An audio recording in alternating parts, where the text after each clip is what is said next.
The $650 million pizza delivery. A Bitcoin story.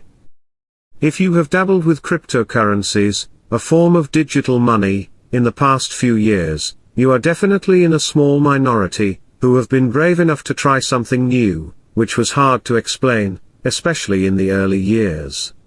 Not many are comfortable to deal with them even today. There is a probability that you have a story or two to share. Many of these stories may even be deeply engaging and interesting, and some are even worth telling your grandkids. However, there is one story that most likely will top the list, and invoke the maximum amazement. Here is how the story goes. On a warm spring day, on May 22, 2010, Laszlo Hanya, a young computer programmer in Jacksonville, Florida, got a surprise that he wasn't fully expecting. A few days earlier, Laszlo Hanya, who was a Bitcoin pioneer and had mined a lot of Bitcoins, had posted a message on Bitcoin Talk chat forum. His message read, "I'll pay 10,000 Bitcoins for a couple of pizzas. Like, maybe 2 large ones, so I have some left over for the next day. I like having leftover pizza, to nibble on later.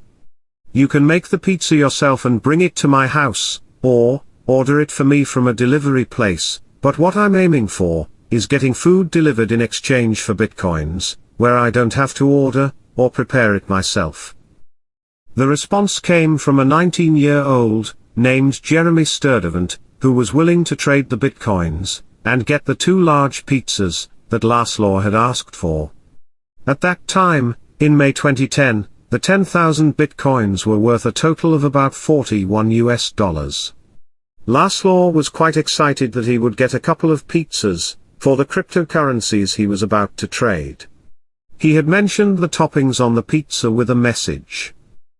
"I like things like onions, peppers, sausage, mushrooms, tomatoes, pepperoni, etc., just standard stuff, no weird fish topping, or anything like that. If you're interested, please let me know, and we can work out a deal." Well, when Jeremy Sturdivant got the pizza delivered, from the local Papa John's pizza place, to Laszlo Hanya, he got the 10,000 Bitcoins transferred to his account. This trade became the first trade in the history of Bitcoin, for a real product or service. May 22, 2010 has now become the date, which is etched in history when cryptocurrency entered the real world. Nobody knew then, how this trade will be in the news, for years to come.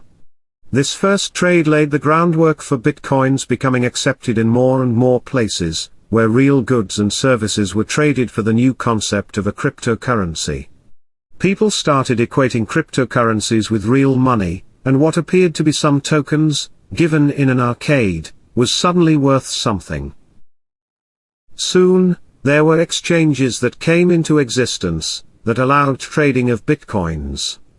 This created a tangible value for cryptocurrencies, measured in real currencies, like US dollar or euro. When people realized the value of this exotic currency, Bitcoin, they wanted to own them. Well, the original creator of Bitcoin, Satoshi Nakamoto, had put a cap on the number of Bitcoins, as 21 million. On top of that, he ensured that there will be a steady supply of new Bitcoins into circulation, a few Bitcoins released every 10 minutes, and that ensured that the last Bitcoins will be available only in 2140. Yes, that's more than a century from now. This created a limited supply of Bitcoins, though set by an algorithm, and not by a limitation of the physical world. So, the supply was limited and the demand started growing. Well, if you know the basics of economics, you probably know when the demand increases for a limited supply, the price increases, and that's what exactly happened with the price of Bitcoin. Let's not forget when the value of the Bitcoin reached $1, Laszlo's payment value went up as well. So, in 9 months after the purchase, when Bitcoin reached $1, it made the 2 pizzas worth $10,000. Then, it took off again, to a price of $29.60, by June 2011, a growth of 2,960%, in a span of about 2 months. And when the value reached a peak of $30, the news of the pizza purchase by Laszlo Hanya started making the rounds. People were talking about how the 10,000 bitcoins was then valued $300,000.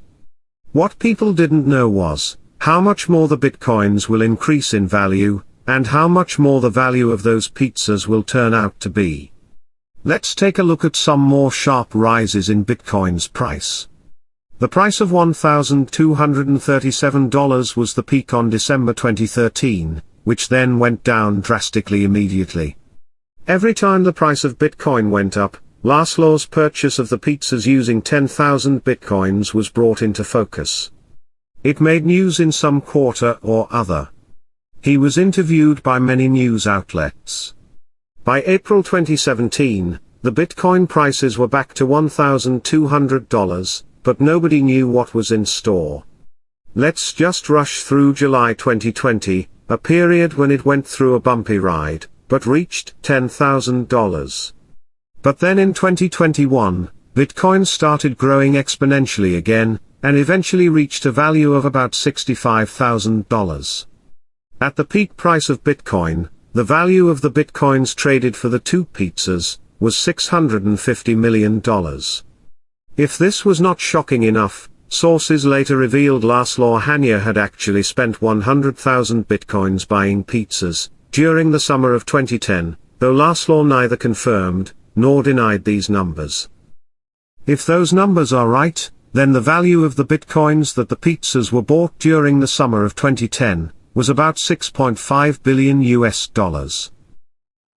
Laszlo Hanya gave an interview in 2019 to the popular news program 60 Minutes in the US channel CBS, and by then, the value of Bitcoin had reached a level making the pizzas worth many millions of US dollars. The day when the trade happened, May 22nd, is now celebrated as Bitcoin Pizza Day, where special concessions are given to cryptocurrency users by pizza joints. This brings up a logical question.